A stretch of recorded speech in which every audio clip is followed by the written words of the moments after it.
bottle of wine on a Friday night, pour a glass. Stop. Maybe. Stop. Yeah. Let me just say that was a brilliant segue. From dumb songs into the really extremely well. Wow. I didn't even know you were going there, honestly. That was great. Now you messed with me. No, I'm serious. That was really... So here we are talking about dumb songs. I got to go smoke a joint to get back in the zone. That was good. All right, go ahead. Carry on. So maybe you're a glass of wine type. Maybe you are a smoke a joint kind of type, with your buddies on a Saturday evening just to chill, right? Whatever it is, the odds are, in fact, that you do probably one or the other, just to take the edge off, to relax and unwind. Is one of the two worse for you when it comes to weed or booze? Is one of them you can't really say better for you, but perhaps less bad for you? Let's find out. Tim Stockwell is a scientist at the Canadian Institute for Substance Use Research at the University of Victoria, and he joins us now. Hi, Tim. Hi, good afternoon. Thanks for being here. So in this article I read in Chatelaine, some of the experts said that there wasn't enough research or that both were bad for you in different ways, but you very clearly state that alcohol is far more dangerous. Can you tell us why that is, Tim? Oh, well, yes, there's so much to be said about this. I'll try and keep it short. I think basically there's at most 5 ways that cannabis can kill you, and you have to work pretty hard at it. And some people estimate there's like 230 ways alcohol can kill you. Wow. And when you add them all up, we have to do this. One of the lovely things we do at the Canadian Institute for Substance Use Research, we estimate how many people die each year from using different kinds of drugs. So alcohol clocks in getting close to 20,000 now a year, Canadians dying due to using alcohol. And it's very hard to come up with more than a few hundred for cannabis. And we've sometimes estimated it'd be 1,100 people die from using cannabis, and it's mainly assuming there's some lung cancer deaths, and there's clearly a few deaths on the road from being impaired using cannabis. But they're really dwarfed by the deaths from alcohol. Okay, and so you just touched on that. I was thinking, okay, so what are the ways that you could die? So, and that's a very grim kind of question, so bear with me for a second here. But you mentioned lung cancer potentially for cannabis use, and with alcohol, I assume it has to do with liver poisoning, or what's the, again, a grim question? Just as we've only got me on for a few minutes, because I mentioned there's 230 ways that alcohol could kill too us. many, yeah. But I mean, if I try and sort of just summarize a little bit, there's like the digestive system, and that could be the pancreas, the liver, of course, we all know about. There's cancers. So every part of the digestive system, from the lips, the mouth, the throat, the stomach, out the other end, colon, rectum, there's cancers all the way through because... you probably want me to stop there. Yeah, I think we should. I mean, as you said, there's far too many to list, and they're all equally awful. In terms of impairment between booze and cannabis, how do they affect us differently? And I mean in terms of like getting an effect of it, but also just physically. Right. Well, look, we just focus on how impaired we are when we're driving, and that's only one reason to be concerned about impairment. It must be really clear that cannabis does cause impairment, and it would depend on the amount that you take.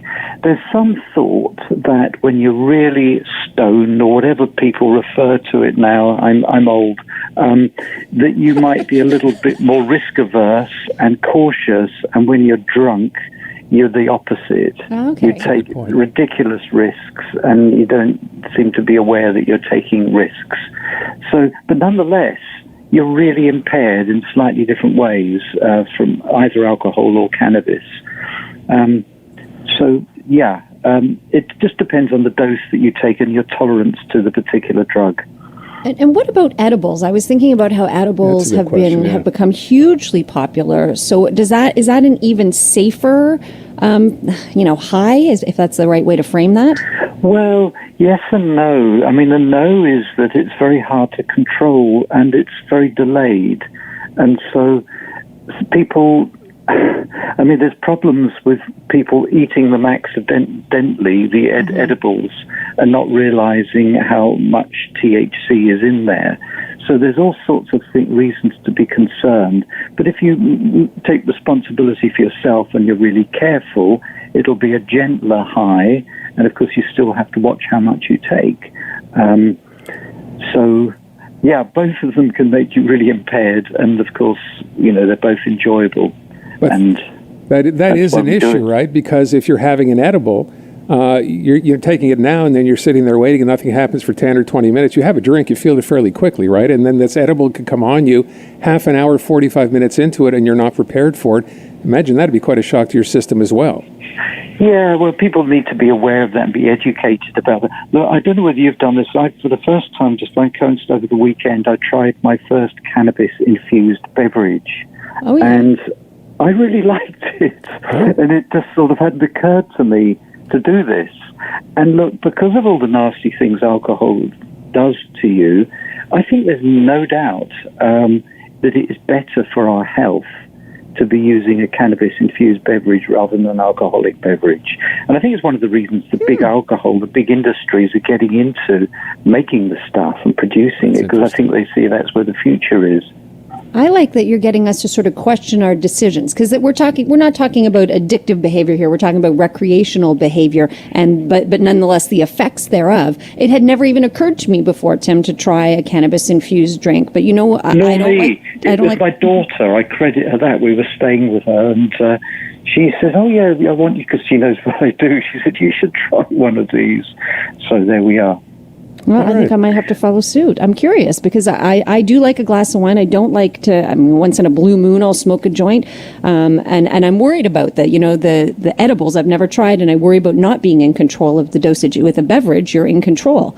Interesting stuff. Well, you are, and it was a fairly small dose. You can get higher dose ones. I asked what the number of standard joints equivalent. So there's one you can get that's about 1.5, equivalent of smoking 1.5 joints in a can. The one I had was like, I guess, a third of a joint, and it was just very mild. The deal is here that we think drinking is safe or good for us, and most of us aren't aware that even a low amount of alcohol done regularly is a cancer risk. So all these nasty things, they're not just for the heavy drinkers. All of us who drink alcohol with any regularity are at risk of some of these nasty side effects. And cannabis, especially if you don't smoke it, so that if you avoid smoking cannabis, if you can vape it safely or use a beverage, anyway, there are safer ways, and the main risk is impairment. There's dependence. The risk of dependence is less if you're using an edible, because the quicker the high, the more likely you are to become hooked, addicted, dependent, whatever word you want to use. Really interesting stuff. I very much appreciate your time today, Tim. Thank you. My pleasure. All the best. You too. That's Tim Stockwell, scientist at the Canadian Institute for Substance Use Research at the University of Victoria. And he said what we just found out. Remember, was it a couple of weeks ago now, or about 3 weeks ago? About it being cancerous, yeah. Remember, no matter what that consumption is, it's one way or another, it's considered a carcinogen. Alcohol, the more you drink, the worse it is. But even moderate drinking, they say, kind of puts you in that category. So suddenly these cannabis-infused beverages, I don't even know what they are or who makes them or anything. But if you want to sort of, get a high or a buzz or whatever, maybe that's a much safer way to go. I'd never thought about it Nor before. have I.